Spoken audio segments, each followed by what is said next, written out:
ஆதி மன்னரெல்லாம் நிரந்தரமாயிருந்ததில்லை. மகத்தான முறையில் வாழ்ந்த மனிதரெல்லாம் நிலைத்ததில்லை. பொன்னான செல்வரெல்லாம் நிரந்தரமாயிருந்ததில்லை. புகழோடு வாழ்ந்திருந்த பூமான்கள் நிலைத்ததில்லை. பூதலத்தில் இந்த நிலை புரிந்திடாமல் பேசுகிறார். மௌத்தையே நீ மறந்து இங்கு வாழலாகும்.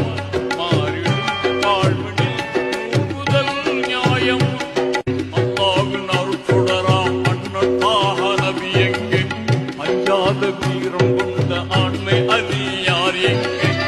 எல்லோரும் போற்றுகின்ற அன்னை பாத்திமா எங்கே?